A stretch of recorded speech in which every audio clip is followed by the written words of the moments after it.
Hey everyone, Peter Zeihan here. Hello again from Lake Louise. The news as of this morning is that the Germans have nationalized a couple of physical assets, refineries specifically that belonged to Russian state-owned oil company Rosneft, multi-billion-dollar assets.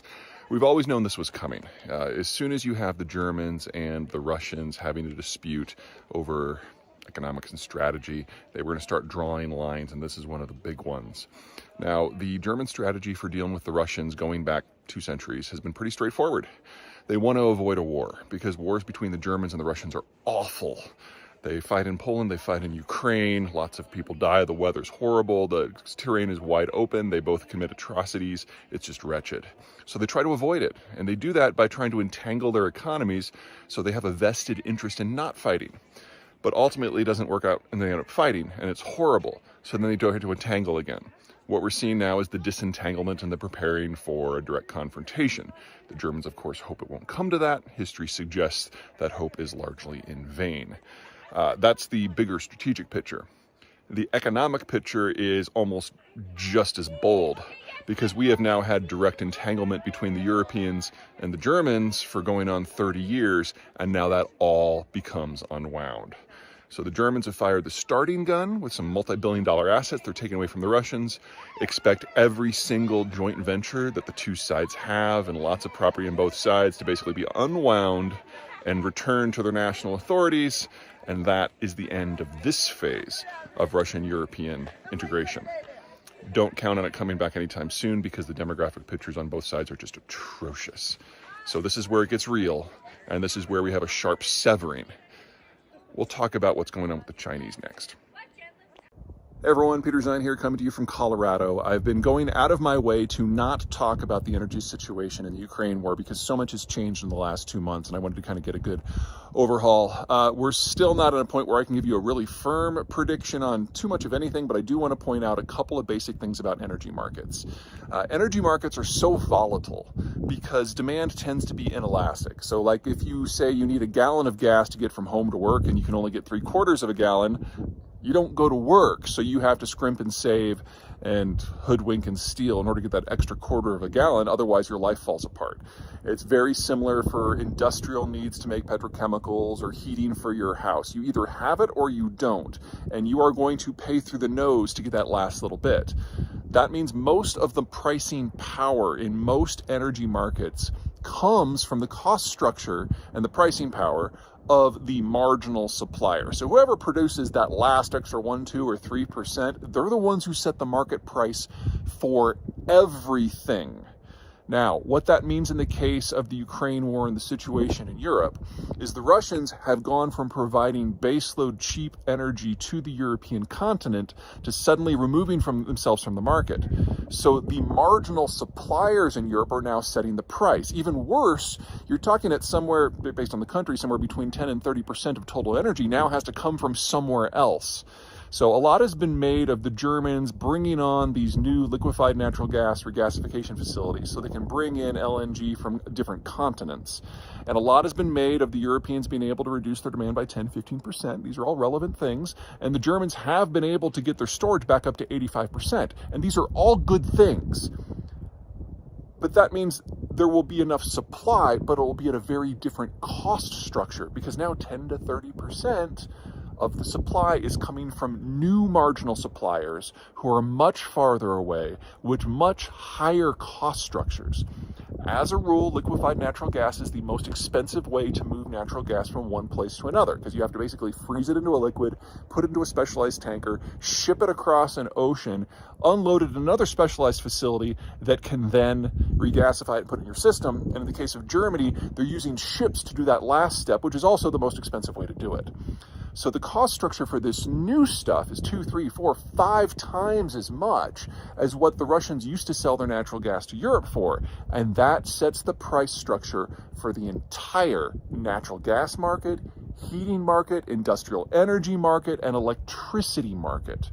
So on the good hand, yes, the Europeans are unlikely to see the lights actually go out because of a lack of material. That's great. They're going to see it go out because of a price level that no one can afford. Now, the only way you can deal with this is by reducing marginal demand. You're talking about everyone needing to cut their energy consumption by about 10 to 30%. Right now, the Europeans are a little ahead of the schedule on that, but they haven't had to shut down anything from an industrial point of view, and that is coming. One of the key things to remember is that Germany is not like the United States. In the United States, we're relatively agnostic about where we get our energy, domestic versus foreign, coal versus natural gas versus solar versus wind. And because of that, no marginal supplier in the national market is able to really dictate prices because there's always a replacement system. Well, the Germans are removing nuclear from the mix, and the Russians have removed natural gas from the mix, and other countries have coal or nuclear. Germany doesn't have any of that. So they're all being supplied by marginal suppliers right now. And if you go into winter, when demand skyrockets because you're cold in the winter, you know that the prices are going to go through the roof, even if supplies are not in danger. What that means is in Germany, we have a very big problem coming up, not just because we're going to be seeing blackouts or brownouts or high prices, but in order to crush that demand, the German government's going to have a very clear choice to make. Let their people freeze in the dark or reduce industrial demand. And unlike the United States, where we're very agnostic about where we get our petrochemicals and what fuel sources go into it, because the Germans have removed so many things from the equation, they use Russian natural gas to fuel their petrochemicals to provide the base for their heavy and medium manufacturing. And if you remove that from the mix, that is the end of the German manufacturing model. I would be shocked if Germany was not already in recession, and this winter, when this system breaks down, that means we're going to have an industrial recession in Germany and every country that participates in that industrial system. That includes the Netherlands, Belgium, Austria, Poland, Slovakia, Hungary, the Czech Republic, and probably a couple that I didn't mention just because I forgot. So we are looking at the end of what makes the heart of German manufacturing and the European economy work this winter. Okay, that's it for me. Until next time. Hey everyone, Peter Zeihan here, coming to you from Lake Louise in Alberta. I thought today would be a great time to talk about tourism. Now, you may have heard that in Europe there's a debate raging about whether or not they should ban all Russian passport holders from coming for tourist purposes or just make it more difficult.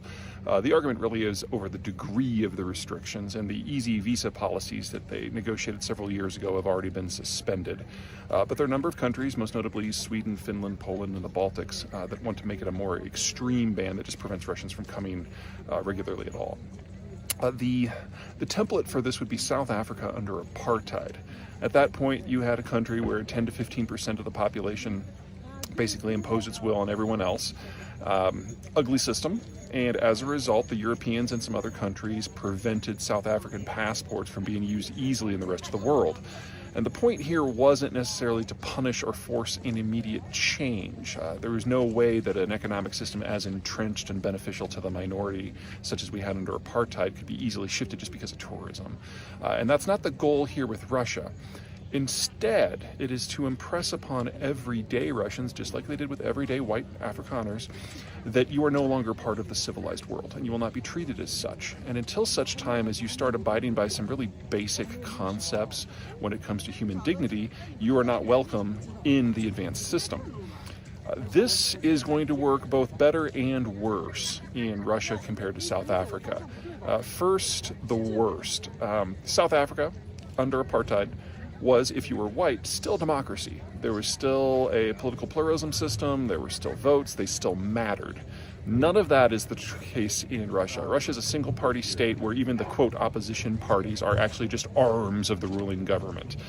So the opportunity for political dissent and pressure from change from below is very, very limited.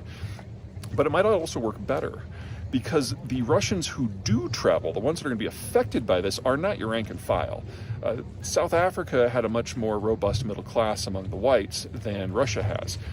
So the people who are now going to be losing access are the people who actually have access to money.